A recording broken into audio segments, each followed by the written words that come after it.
An overtime thriller as the Raptors beat the Sixers with no Ingram, RJ, or Jakob. Scottie Barnes dominates. CMB and Alijah, the rookies, lock up. Let's go to the film room. The only thing that's originally filmed is that Scottie. And I've studied older films and tried to figure out how I got that impression. I was getting knees right in the cutting room. The unique thing about film is an art form exactly. is the editing. Yeah.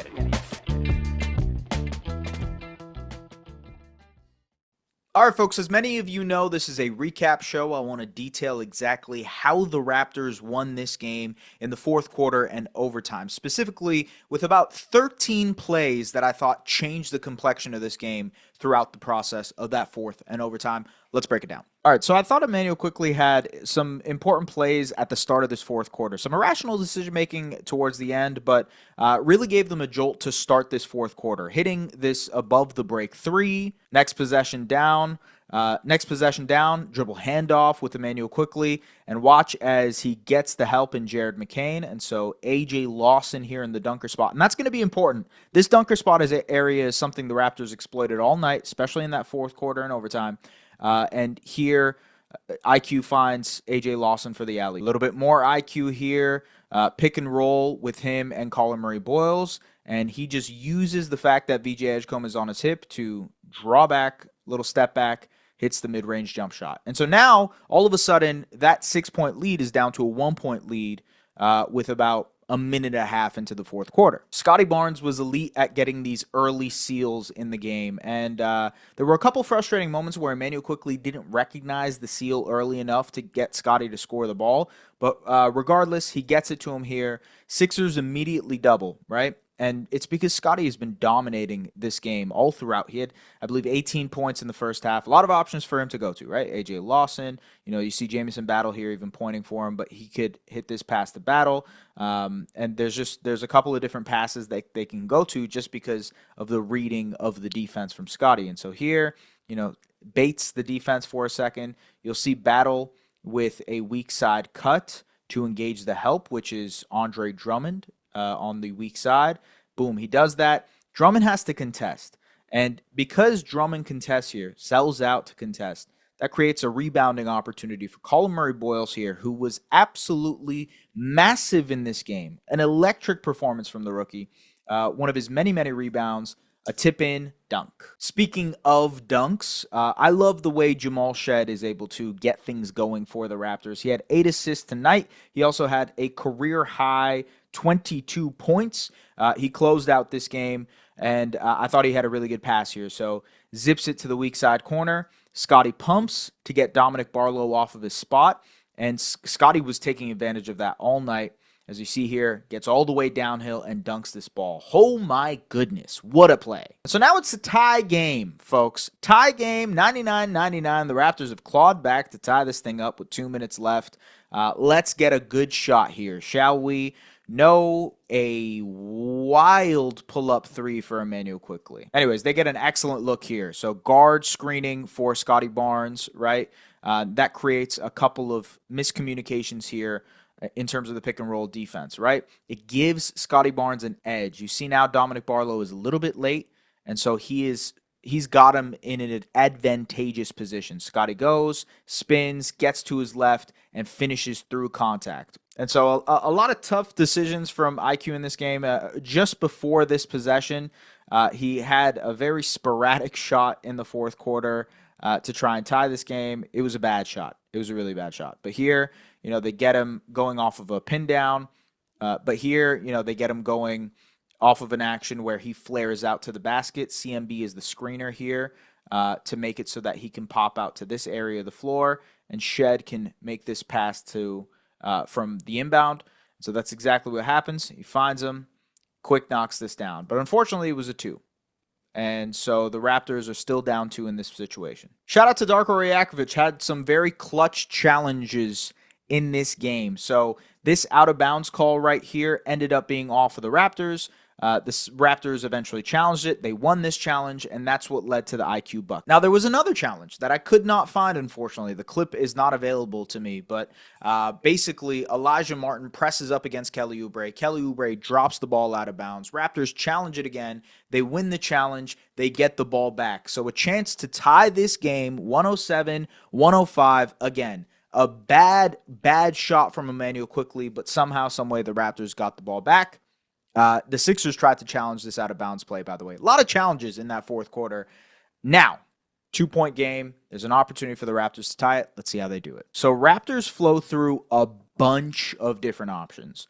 Alijah Martin is going to cut to the corner area. That's option number one, right? So as we see that, Alijah with the flare screen from Quentin, from Collin Murray-Boyles, excuse me. And the second option is to have a double flare screen for Emmanuel Quickley to pop out in this corner area. You see Alijah and you see CMB both walling off this area of the floor for Quickley to get to. But unfortunately, they outright switch that action, so nothing comes of it, right? So option one, option two, done. They don't have it. Now, the third option is for Collin Murray-Boyles to catch it in this area of the floor. And it was a risky pass, but it became advantageous for the Raptors because VJ Edgecombe tried to risk it for the steal. That gave an opportunity for CMB to get downhill. And so I honestly, truthfully, when I was watching this, I'm like, oh, okay, CMB's got a chance to go right. Adem Bona, good shot blocker. This might be a tough shot, but let's see what he does. So instead, he actually baits the defender and passes it to Shed, who hits the floater. A very risky play, but it worked out for the Raptors, who tie this game. And we're going to overtime. All right, ill-advised shot by Emmanuel Quickley, but again, 15 rebounds for Collin Murray-Boyles. Another one of them here as he gets it over Bona. And look, when offensive rebounds are created, when the Raptors generate offensive rebounds, there's so many good opportunities. One opportunity here, one opportunity here, another opportunity here. CMB can finish it and go up as well. So many good options for the Raptors when they get offensive rebounds. This time, kick out to Shed. Shed, cold-blooded.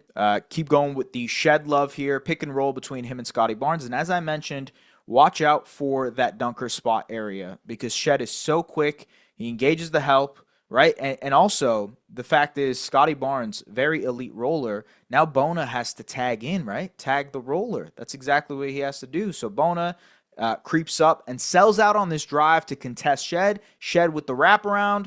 Murray-Boyles with the dunk from the dunker spot. Sort of a similar play here, but instead it's Emmanuel Quickley who gets VJ Edgecombe off of his spot, gets downhill, again, engages the help. Bona sells out on the drive, and he finds CMB. And then he starts to communicate with the bench, hey, should I miss this? Should I not miss this?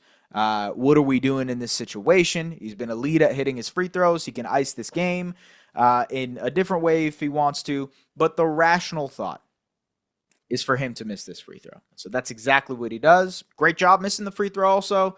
And that's it. Raptors win the game. And so, folks, a doozy of a game. A doozy. And yes, shout out to Raptors PR for blessing us with this. I was there at the game for the Athletic NBA Daily. You can go and listen to the Athletic NBA Daily if you'd like to. We talked about that game as well. A doozy. An absolute doozy of a game. One of the best games of the year for the Toronto Raptors, who beat the Philadelphia 76ers. No Joel Embiid, no Paul George in this game, but on the other side, no Brandon Ingram, no RJ Barrett, no Jakob Poeltl. And so a lot of players had to step up, and it's worth mentioning, Jacoby Walter also left this game 4 minutes in after a hip pointer injury. He went up for a transition layup, and he was holding at his hip for the next few possessions, immediately left the game, walked to the locker room, did not return, was ruled out for the rest of the game with a hip pointer. So we'll see what happens with Jacoby moving forward. But ultimately, this was a gutsy, grinded out type of win. One that was led and propelled by Scottie Barnes, who ended up with 31 points, 7 rebounds, 8 assists. Honestly, kind of a shocker that he has no steals or blocks in this game. It felt like he had a million contested shots. Scottie Barnes was electric. He was the offensive engine that kept them going, especially in that first half. The Raptors got out to a 10-point lead in the first half. That was completely erased by the Sixers, who doubled up on them in the third quarter. They scored 36 points in the third. The Raptors scored 18 points in that third quarter, and that's why that score flipped in the fourth quarter, as you saw when we started this video. But Scottie Barnes was electric. He had 18 points in that first half, had 6 assists, 6 of his 8 assists in that first half as well, was dishing and diming everywhere, getting in that short roll area, making plays, etc. It was really fun to watch Scottie Barnes operate in this game.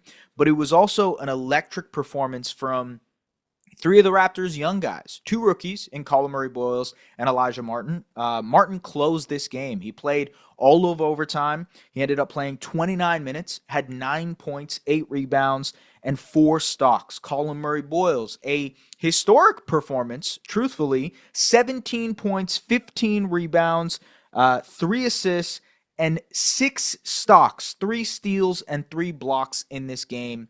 A truly historic performance. I believe Brett Usher tweeted this out, but he's the first rookie to do that since David Robinson for the San Antonio Spurs in 1990. Just thinking about how many incredible good defensive players and rookies have come out, how many incredible rebounders have come out, and to think that Collin Murray-Boyles was the first player to record that type of stat line since David Robinson in 1990. It's absurd. They grinded this one out, and they did it off the backs of some miraculous performances. Not even miraculous, but just very gutsy performances from their 2 rookies. And, of course, Jamal Shead, who had 22 points and 6 assists in this one. I said 8 before. 6 assists. Had a lot of clutch plays in that fourth quarter and overtime, as you guys saw. Knocked down the 3, made that pass to CMB in the dunker spot. Very, very big moments from Shead, who they went double guard lineups with him and Emmanuel quickly, and I think that opened up a lot of things for him as well. Let's talk about the rookies, though, because I thought the rookies were exceptional in this game, and they were such a huge lift on the defensive end of the floor. Alijah Martin against, Tyrese Maxey and VJ Edgecombe, and then Collin Murray-Boyles basically manning the middle, being the center on the floor for the Raptors. Let's talk about both of them. As Grady Dick gets blown by here, Collin Murray-Boyles is able to pick up VJ Edgecombe and then blocks this shot. Great contest by Mamu on the weak side as well. CMB had a couple of weak side low man rim protection stuff. So here, Tyrese Maxey is going to blow by Emmanuel quickly, and CMB has to pick up, right? He has to contest this shot. And that's exactly what he does, man. Gets up there and rejects this. Early in the game against an offensive rebound from Kelly Oubre, just swipes down at this ball. Magneto hands. Raptors are out and running. And I like the leak outs. He made a half-court pass there, and that created an opportunity for Scottie to get in transition. Another one of those weak side opportunities. So VJ Edgecombe gets downhill, and then CMB just steals it. Oh boy, a lot of opportunities to talk about Alijah Martin, who was incredible with his hands tonight. Here he is, blind double, right? So Kelly Oubre has his back to him. Alijah is going to sneak in, get this steal. Really good at digging in with his hands. Good job by Scottie Barnes of staying with Tyrese Maxey, but again, jumps this ball. Blind double situation exactly. It forces a jump ball with the Raptors. Again, I want to show you guys just how elite he was on Tyrese Maxey. Maxey is one of the fastest players in the NBA. It's one of his best qualities as a scorer. And Maxey, by the way, still dominated. He had 38 points in this game. But it was much different when Alijah was guarding him because Alijah was strong, but also kept up with his quickness. So here he stays in front of him, right? Doesn't bite on anything and stays strong against him. Good shot contest, good defense. Really good and active with his hands too. So this is a normal dribble handoff for most teams. They don't think anything of it, but Alijah just pokes it out, gets out in transition, and does a great job there. Again, very similar to CMB here where good job by Grady to make Quentin Grimes pick up the ball. And then, again, taking advantage of the fact that he's out of dribbles, Alijah just sneaks in, grabs this ball, Raptors are out and running. And again, look, on VJ Edgecombe, fights under this screen, stays with him, and then forces the deflection over his knees. That's incredible defense by Alijah. And worth noting, another stop on Tyrese Maxey. So one-on-one against him. He's going downhill, immediately forces him to pick up his dribble, and a great contest as well. And that is some sick defense from your 2 rookies in Collin Murray-Boyles and Alijah Martin. Folks, Alijah Martin has made it very clear that he's going to be a rotation player to me.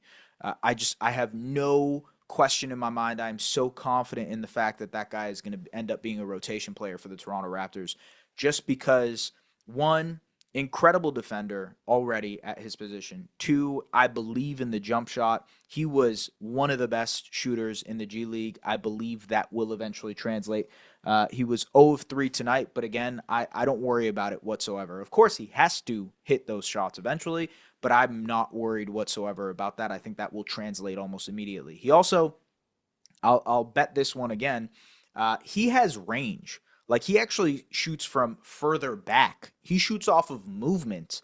And so these are some of the things that I want to see the Raptors sprinkle in for Alijah Martin as he gets more run and gets more opportunity. I believe with Jacoby Walter out that we will actually see more opportunity for Alijah Martin, because I think Jacoby probably ends up missing a few games here. This is a perfect opportunity for Alijah Martin to step in and play some big-time minutes for the Raptors. He absolutely deserves it at this point. And I think he is the prototypical role player for this team. It's not like Alijah Martin is going to ask or command any type of shots or shot creation, but you can see from his downhill game, driving the ball, kicking it out, has a little bit of craft in being, I guess, tight with his handle in those tighter areas of the floor. Of course, a supreme athlete in transition and a very, very good defender. And so you don't have to ask too much out of Alijah Martin outside of hitting your open shots, locking down on defense, and really doing all of the other intangibles to help this team win. And I think a lot of that also applies to Collin Murray-Boyles, but at a more heightened level. CMB has been thrusted into the starting lineup with no Jakob Poeltl. He is a 6'7", 6'8" center that is grabbing 15 rebounds. This was his second double-double of the season. He's averaged 7 or more rebounds in 6 of his last 7 games, something along the lines of that. He has been an absurd rebounder.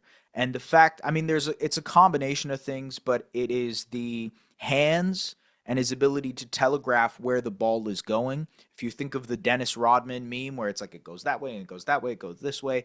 Honestly, some of that is what Collin Murray-Boyles does. He's able to telegraph where the ball is going. He has an intuition for where that's going to drop. And ultimately, he has the hands to be able to do it as well. That correlates to what he brings on the defensive end of the ball, which is truly absurd as a rookie. Both of these guys are very talented defenders. And Darko Rajakovic mentioned it post-game that, you know, it's a kind of testament to the front office and what they're looking at and where the deficiencies were on the roster. Finding good defenders that can impact the game almost immediately as rookies, it's pretty rare to have. And so those guys are just gobsmacked. Like, I am so impressed by watching these two guys play basketball.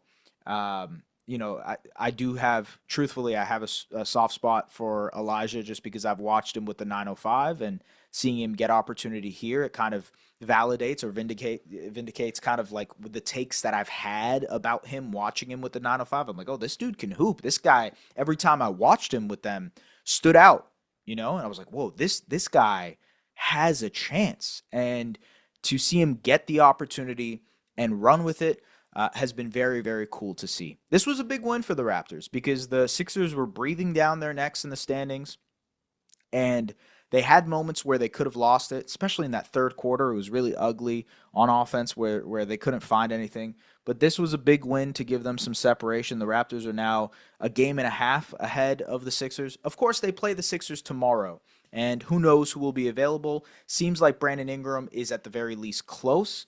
It is somewhat concerning that Jakob Poeltl is not close, depending on reports. You know, Michael Grange of Sportsnet wrote an article saying that Jakob is still experiencing discomfort as he works through getting back on the court.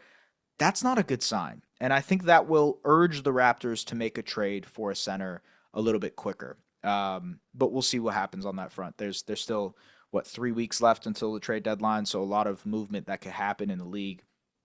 We'll see what they end up doing. I thought this was a great win for the Raptors, a very exciting game, one where you can be excited about Scottie Barnes and how elite he was and how he's able to stack these performances consistently. Again, the Sixers were a favorable matchup because there wasn't any like big body in there. All respect to Adem Bona and Jabari Walker and all those guys, but like ultimately this is sort of the performance that I'm looking for with Scottie Barnes against guys with length, right? Like we've seen it against Boston, he struggles. Against Golden State, he does well, right? What's the difference in those teams? The length and athleticism. But Philly has length. Philly has athleticism. And he did that against them tonight. So he clearly is capable of doing it against guys who are just as athletic as him, just as strong as him, just as tall and long as him. So how do you make that be, irregardless of matchups, how is he going to dominate? I think that's obviously the next step for Scottie, and he's figuring that out. He is figuring that out. It's a really cool thing to watch him do. And Darko had a lot of praise for him. Scottie had a lot of praise for Darko post-game. But, yeah, big win for the Raptors. Huge sign for the rookies. I want to see more of Alijah Martin. It's great to see Collin Murray-Boyles impact the game already so much as a rookie, getting huge opportunity and running away with it. Good win for the Toronto Raptors, folks. As always, make sure to like, comment, subscribe. Tap into Raptors Republic as we continue venturing on in the season. We are about, I think we're like halfway through the year now. I think we are. I don't know how to do math, but they are 24-16. We're about halfway through the year. Yeah, I think that is halfway through the year. Actually, 2 more games, and they will be halfway through the year. 1 more game, actually. Tomorrow. Tomorrow, they will be officially halfway through the year. The math is mathing, everybody. Appreciate you guys, as always, for tapping into Raptors Republic. Thank you very much for being patient with me. I know there were some complaints on last night's or 2 nights ago's YouTube episode about, hey, can we get a little bit more visuals? And can we get a little bit more quickness with the breaking down of plays? That's valid. I appreciate those comments because it keeps me in check with kind of not being lazy with these things.